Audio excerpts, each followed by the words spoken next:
Hello everyone, welcome to FOC class 11 and 12 students. आज की video में हम क्लास 12 एम्प्लॉयबिलिटी स्किल्स का first chapter that is unit 1 communication skills को one shot video की form में कवर करेंगे। So let us start. सबसे पहले हम समझते हैं कम्युनिकेशन की डेफिनेशन क्या है। It is a two way process through which information और message is exchanged between individuals. Means जब भी आपको कोई मैसेज या फिर कोई इंफॉर्मेशन किसी दूसरे पर्सन के साथ शेयर करनी है, तो जो प्रोसेस आप यूज़ कर रहे हैं उसी प्रोसेस को हम कहते हैं कम्युनिकेशन। ये टू वे प्रोसेस है। मीन्स इसमें आप सामने वाले को बता रहे हैं और सामने वाला आपकी बातें सुन रहा है, तो इसलिए ये टू वे है। एंड हम यहाँ पर क्या क्या यूज़ करते हैं, कौन कौन से मेथड्स होते हैं, जैसे कि लैंग्वेज, सिंबल्स, साइंस, बिहेवियर, ये सभी चीज़ें यूज़ करके हम कम्युनिकेशन करते हैं। मीन्स अगर हमें किसी को कोई मैसेज या फिर कोई इंफॉर्मेशन कन्वे करनी है, तो हम रिटन भी बता सकते हैं, ओरली भी बता सकते हैं, एंड हो सकता है हम अपने बिहेवियर मीन्स अपनी बॉडी लैंग्वेज से भी बता सकते हैं। जैसे कि अगर हमें किसी को अपने पास बुलाना है तो हम उसको हैंड वेव कर सकते हैं, ताकि उसको ये पता चल पाए कि हम उसको बुला रहे हैं। तो ये सभी डिफरेंट मेथड्स हैं कम्युनिकेशन करने के। Then what are the basic parts of communication. जैसा कि मैंने अभी डिस्कस किया, ये एक टू वे प्रोसेस है। यहाँ पर आप बोलेंगे, सामने वाला सुनेगा, एंड हो सकता है कि आप रिटन कम्युनिकेशन कर रहे हैं, तो उस केस में आप लिखेंगे एंड सामने वाला उसको पढ़ेगा। तो इसलिए यहाँ पर जो बेसिक पार्ट्स हैं कम्युनिकेशन के, वो है speaking, listening, reading and writing. I hope आपको इतनी बात समझ में आ गई है।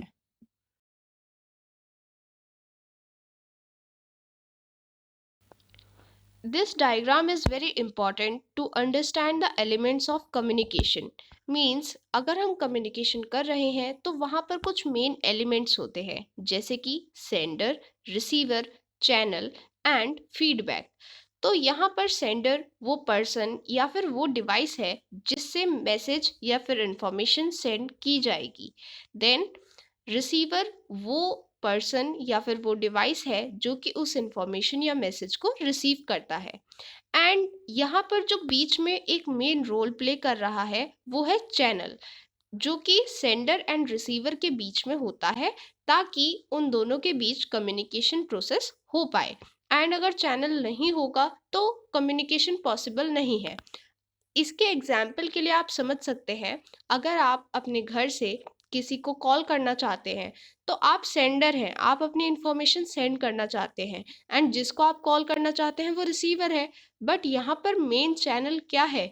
मेन चैनल है वो मोबाइल फ़ोन एंड वो सिम कार्ड जिसकी हेल्प से आप कॉल कर रहे हैं, तो वो चैनल है। अगर वो चैनल नहीं होगा तो आप कॉल नहीं कर पाएंगे, मीन्स कम्युनिकेशन नहीं हो पाएगा। So I hope this example is clear to you. And यहाँ पर फीडबैक भी एक इम्पॉर्टेंट एलिमेंट होता है, क्योंकि अगर आपने सामने वाले से बात की है तो आपकी बात उसको कितनी समझ में आई है या फिर क्या समझ नहीं आया, वो चीज़ें भी जाननी ज़रूरी होती हैं एक कम्युनिकेशन प्रोसेस में। एंड इसी चीज़ को हम कहते हैं feedback. So here feedback is also important. Then, active listening is very important for effective communication.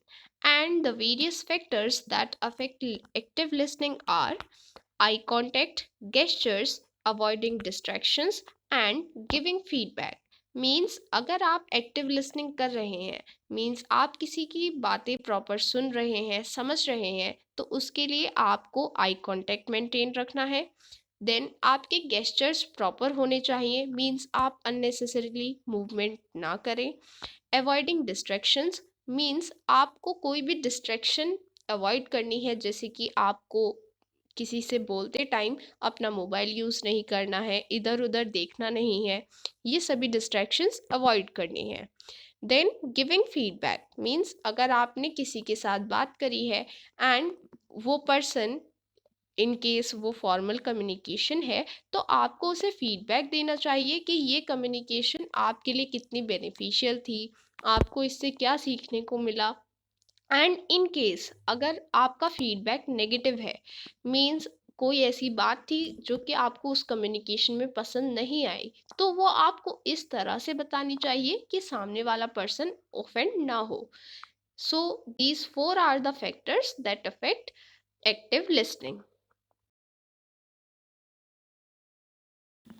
Then there are five stages of active listening, and these are very important: receiving, understanding, remembering, evaluating, and responding. Means जब भी आप किसी के साथ communication कर रहे हैं तो आप उसकी बातें प्रॉपरली रिसीव करें, मीन्स प्रॉपरली सुने या पढ़ें. देन अंडरस्टैंडिंग मीन्स आप उन बातों को प्रॉपरली समझें. देन रिमेम्बरिंग मीन्स अगर उस कम्युनिकेशन में आपसे कुछ प्रीवियसली पास्ट का रिमेम्बर करने को कहा जा रहा है तो आप उसे रिकॉल कर पा रहे हैं. देन इवेल्युएटिंग मीन्स आप किसी भी चीज़ को इवेल्युएट कर पा रहे हैं, आप उसका कंक्लूजन निकाल पा रहे हैं कि इस चीज़ का कंक्लूजन क्या हो सकता है.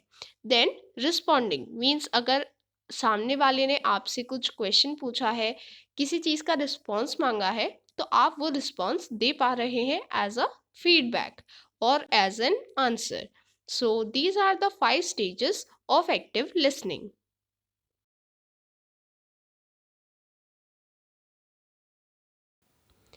एक्टिव लिसनिंग इंश्योर करने के लिए आपको एक्रोनिम याद रखना है, respect. So here each letter will stand for a specific meaning. R stands for remove distractions. Means अगर कोई भी डिस्ट्रैक्शंस आपके आसपास हैं जिनकी वजह से आप प्रॉपरली सुन नहीं पाएंगे, तो आपको ऐसी डिस्ट्रैक्शंस रिमूव करनी है. Then E stands for eye contact. Means जो भी स्पीकर है उसके साथ आपको आई कॉन्टैक्ट मेंटेन रखना है कम्युनिकेशन के टाइम.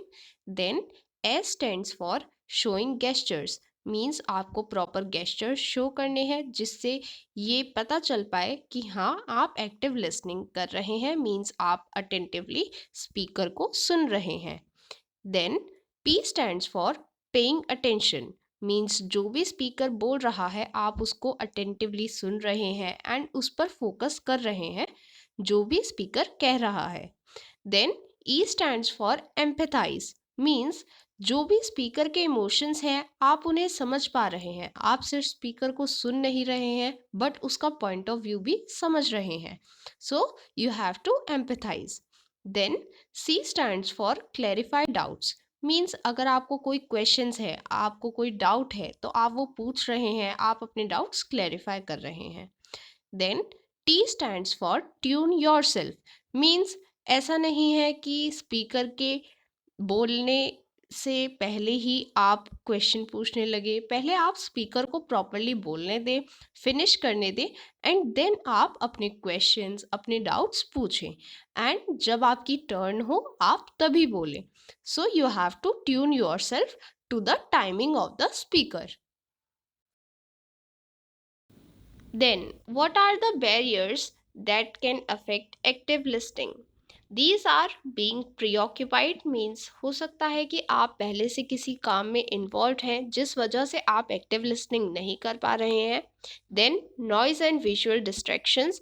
मीन्स आप किसी ऐसी जगह पर हो सकते हैं जहाँ पर बहुत नॉइज है या फिर हो सकता है वहाँ पर कोई विजुअल डिस्ट्रैक्शन है जिसकी वजह से आप एक्टिव लिसनिंग नहीं कर पा रहे हैं. तो उसके लिए आपको एक ऐसे एनवायरनमेंट, एक ऐसी जगह पर कम्युनिकेशन करना चाहिए जहाँ पर कोई डिस्ट्रैक्शंस ना हो. देन पास्ट एक्सपीरियंसेस और माइंडसेट्स. मीन्स आपको बायस्ड नहीं रहना चाहिए. सामने वाला कम्युनिकेशन किस फैक्ट के बेसिस पर बोल रहा है आपको उसी फैक्ट को माइंड में रखना चाहिए. एंड जो भी आपके प्रीवियस एक्सपीरियंस है, प्रीवियस माइंडसेट है, उसके बेसिस पर आपको बायस्ड नहीं होना चाहिए. Then personal factors. मीन्स हो सकता है कि जिस टाइम आप कम्युनिकेशन कर रहे हैं उस टाइम आप ठीक नहीं है या फिर आपके माइंड में कुछ प्री कंसेप्शंस हैं जिसकी वजह से वो कम्युनिकेशन अफेक्ट हो सकती है. तो इसके लिए आपको कोई भी पर्सनल फैक्टर साइड में रखना चाहिए ताकि आपकी एक्टिव लिसनिंग अफेक्ट ना हो एंड आप प्रॉपरली सामने वाले पर्सन को सुने, उसकी बात समझें और फिर रिस्पॉन्ड करें. एंड अपने पर्सनल फैक्टर्स बीच में ना आने दें। सो ये सभी फैक्टर्स अफेक्ट करते हैं एक्टिव लिसनिंग को एंड आपको इन सभी बैरियर्स को ओवरकम करना होता है। Next we have to study the difference between sentence and phrase. दोनों ही ग्रुप ऑफ वर्ड्स हैं, मीन्स बहुत सारे वर्ड्स को मिला के सेंटेंस भी बन सकता है एंड फ्रेज भी, बट दोनों के बीच डिफरेंस क्या है?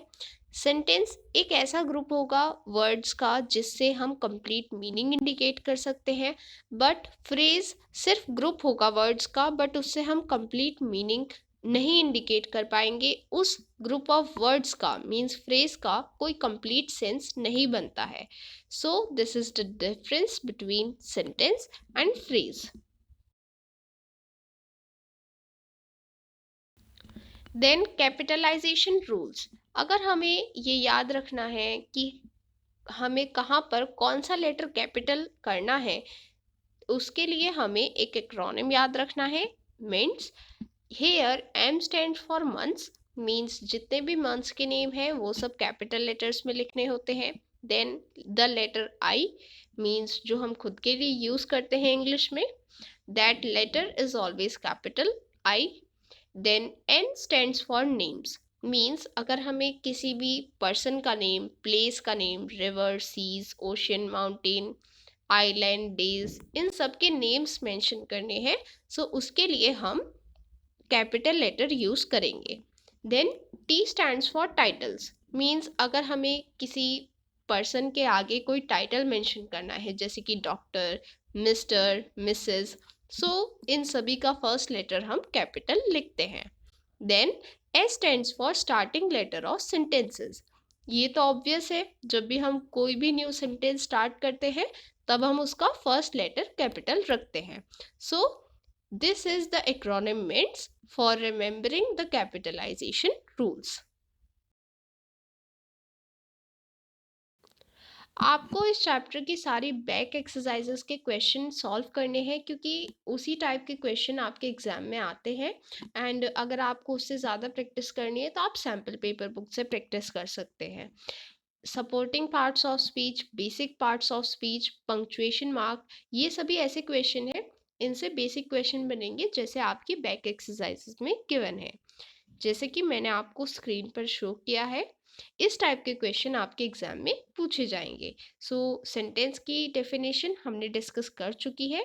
Then which of the sentences is capitalised correctly, so यहाँ पर आपको एक्रोनिम यूज करना है, MINTS. Then which of the sentences is punctuated correctly. So कुछ बेसिक पंक्चुएशन रूल्स होते हैं, जैसे कि अगर कोई क्वेश्चन है तो उसके लिए हम क्वेश्चन मार्क यूज़ करेंगे, एंड कहाँ पर हमें एक्सक्लेमेशन मार्क यूज़ करना है, फुल स्टॉप यूज़ करना है, ये सभी बेसिक रूल्स हैं। सो आप ये क्वेश्चन इजीली अटेम्प्ट कर सकते हैं, आपको कोई प्रॉब्लम नहीं आएगी। Okay students.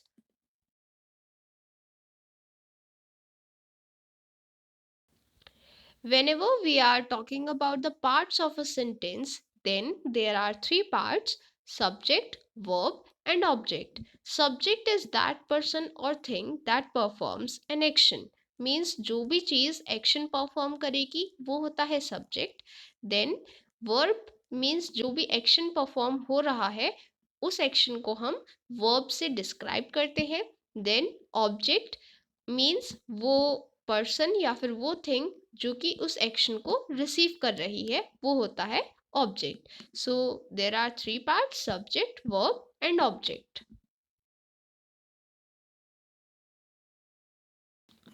Then there are two types of object: direct and indirect. Direct objects वो ऑब्जेक्ट्स होते हैं जिन पर एक्शन डायरेक्टली परफॉर्म किया जाता है, एंड इनडायरेक्ट ऑब्जेक्ट्स पर डायरेक्टली एक्शन परफॉर्म नहीं होगा, बट जो डायरेक्ट ऑब्जेक्ट है वो उनसे रिलेटेड होता है, इसलिए हम इन्हें कहते हैं indirect object. For example, Abdul gave a gift to his mother. तो सबसे पहले हम यहाँ पर तीन चीजें आइडेंटिफाई करेंगे: सब्जेक्ट, ऑब्जेक्ट एंड वर्ब।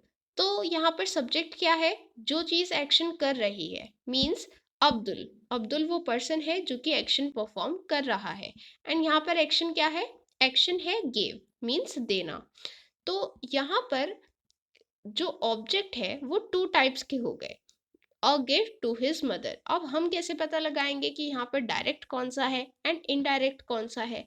तो जिस ऑब्जेक्ट पर ये एक्शन डायरेक्टली परफॉर्म हो रहा है, मीन्स जो ऑब्जेक्ट दिया जा रहा है, तो क्या दिया जा रहा है यहाँ पर? यहाँ पर गिफ्ट दिया जा रहा है, तो इसलिए गिफ्ट डायरेक्ट ऑब्जेक्ट है। एंड किसको दिया जा रहा है? मदर को दिया जा रहा है, तो इसलिए यहाँ पर ये इनडायरेक्ट ऑब्जेक्ट है। So I hope this is clear to you.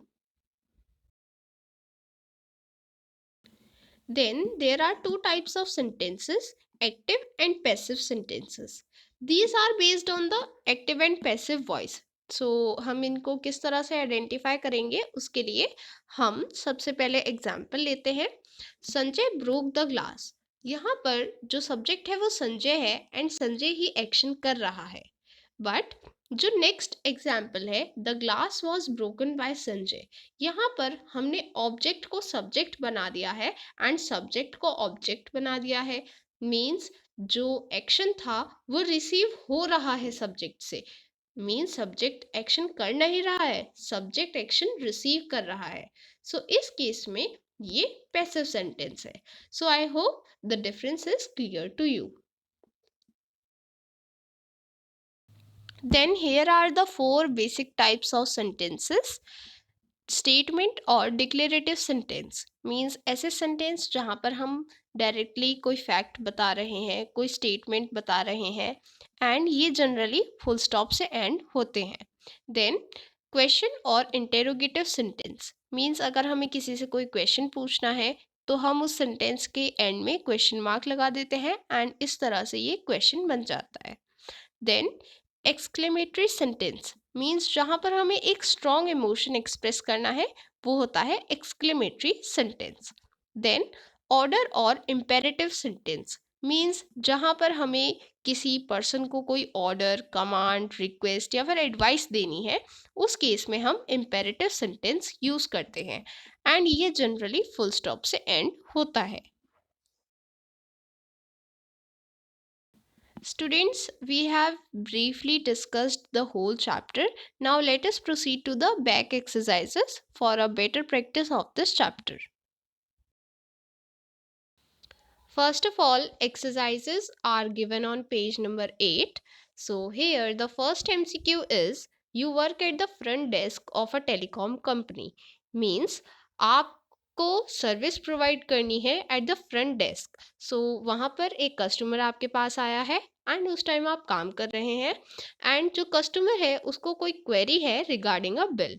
तो आपको क्या करना होगा? तो ऑफकोर्सली ऐसे में आप एक कस्टमर की क्वेरी पहले सॉल्व करेंगे, वो आपकी प्रायोरिटी होगी। तो ऐसे में आप अपना काम साइड रखेंगे एंड कस्टमर को हेल्प करेंगे। So here the right option is B. Now proceeding to second question, which of the following can be a barrier to active listening? So अगर हम एक्टिव लिसनिंग के बैरियर्स को recall करेंगे, पहले तीन options correct है, इसका मतलब जो राइट ऑप्शन है वो है D, all of the above, because ये तीनों ऑप्शंस बैरियर है एक्टिव लिसनिंग के लिए। Then proceeding to question number 3, which of the following is not a stage of active listening? Active listening के हमने 5 स्टेजेस पढ़े थे एंड उनमें से जो स्टेज एक्टिव लिसनिंग में काउंट नहीं है, जो यहाँ पर ऑप्शंस गिवन है, वो है C, non responding, because responding एक स्टेज है एक्टिव लिसनिंग का। So non responding is not a stage of active listening, so the right option is C. Then proceeding to the fourth question, what are the characteristics of an ideal message? अगर हम एक ideal message की बात करते हैं तो वो clear होना चाहिए, कंसाइज होना चाहिए एंड एक्यूरेट भी होना चाहिए। तो यहाँ पर जो करेक्ट ऑप्शन होगा वो होगा D, all of the above. I hope ये सारे क्वेश्चंस आपको क्लियर है। यहाँ पर जो शॉर्ट आंसर क्वेश्चन गिवन है वो आपके सिलेबस में काउंट होगा, बट आपके एग्जामिनेशन पॉइंट ऑफ व्यू से वो इम्पॉर्टेंट नहीं है। हम इसको यहाँ पर अटेम्प्ट नहीं कर रहे हैं। Let us proceed further. इसके बाद क्वेश्चंस गिवन है पेज नंबर 14 पर। ये 3 क्वेश्चंस हमने पहले कर चुके हैं एंड यहाँ पर सबसे पहले पूछा गया है व्हाट इज अ सेंटेंस। हमने सेंटेंस की डेफिनेशन पढ़ी थी, a group of words that communicate a complete thought. Here the correct option will be B option. Then question number 2, which of these sentences is capitalised correctly. So हमें capitalisation rules याद होने चाहिए एंड यहाँ पर capitalisation rules के according correct option is D. So then question number 3, which of these sentences is punctuated correctly. So हमें punctuation marks पता होने चाहिए कि पंक्चुएशन मार्क्स कहाँ पर कैसे यूज करते हैं। सो यहाँ पर करेक्ट आंसर होगा D option, this is my house full stop. Then page number 15 पर जो भी क्वेश्चंस गिवन है वो आपके एग्जामिनेशन पॉइंट ऑफ व्यू से इम्पॉर्टेंट नहीं है, सो अभी हम वो अटेम्प्ट नहीं कर रहे हैं, बट अगर आपको करने हैं तो आप कर सकते हैं। Then the next questions are given on page number 22। सबसे पहले एमसीक्यूज है। First question is identify the subject in the sentence the children played football. हमने ऑलरेडी डिस्कस कर लिया है कि सब्जेक्ट क्या होता है एंड ऑब्जेक्ट क्या होता है एंड हमें आइडेंटिफाई कैसे करना है। सो सब्जेक्ट वो थिंग या फिर वो पर्सन है जो कि एक्शन को परफॉर्म करता है। सो यहाँ पर एक्शन कौन परफॉर्म कर रहा है? अगर हम सेंटेंस के अकॉर्डिंग देखते हैं, so the subject will be the children. So here the correct option is a, the children, because the children are performing the action here, so that is why the subject is the children. Then the next question is identify the object. यहाँ पर sentence वही है जो first question में था, but यहाँ पर हमसे ऑब्जेक्ट आइडेंटिफाई करवाया जा रहा है। सो ऑब्जेक्ट के केस में हमें ये देखना है कि ऐसी कौन सी थिंग या फिर पर्सन है जो कि एक्शन रिसीव कर रही है। सो यहाँ पर फुटबॉल वो थिंग है जो कि एक्शन रिसीव कर रही है, so that is why football will be the object. So the correct option is D, football. Then question number 3, यहाँ पर हमें एक ऐसा सेंटेंस आइडेंटिफाई करना है जिसमें इनडायरेक्ट एंड डायरेक्ट दोनों ऑब्जेक्ट्स हैं। सो यहाँ पर डी ऑप्शन में जो सेंटेंस है वहाँ पर डायरेक्ट ऑब्जेक्ट भी है एंड इनडायरेक्ट ऑब्जेक्ट भी है। अगर हम आइडेंटिफाई करें, सो लेटर यहाँ पर डायरेक्ट ऑब्जेक्ट होगा बिकॉज लेटर के ऊपर डायरेक्टली एक्शन परफॉर्म हो रहा है एंड हिज सिस्टर ये इनडायरेक्ट ऑब्जेक्ट है। वाई? बिकॉज इनडायरेक्टली ये एक्शन से रिलेटेड है, so that is why it will be the indirect object. So here the correct option is D. Then question number 4, यहाँ पर हमें आइडेंटिफाई करना है कि कौन से सेंटेंस में पैसिव वॉइस है या फिर एक से ज़्यादा में भी हो सकती है। सो हमें ऐसा सेंटेंस आइडेंटिफाई करना है जहाँ पर सब्जेक्ट एक्शन को रिसीव कर रहा है। सो ऐसा यहाँ पर एक ही सेंटेंस है बी ऑप्शन में, the clock was repaired bye Raju. यहाँ पर जो क्लॉक है वो सब्जेक्ट है बट वो एक्शन रिसीव कर रही है, मीन्स वो रिपेयर की जा रही है। So that is why this B option is correct because ये सेंटेंस पैसिव वॉइस में है। सो इसके आगे जो क्वेश्चंस हैं वो अगेन इतने इंपॉर्टेंट नहीं है from the examination point of view, so हम इन्हें अटेम्प्ट नहीं कर रहे हैं। So students, with this we have completed the one shot video of unit 1 communication skills. अगर आपको और क्वेश्चंस की प्रैक्टिस करनी है सो आप सैम्पल पेपर बुक परचेज कर सकते हैं जिसका लिंक डिस्क्रिप्शन में गिवन है। अब हम मिलेंगे नेक्स्ट वन शॉट वीडियो में। Till then bye bye.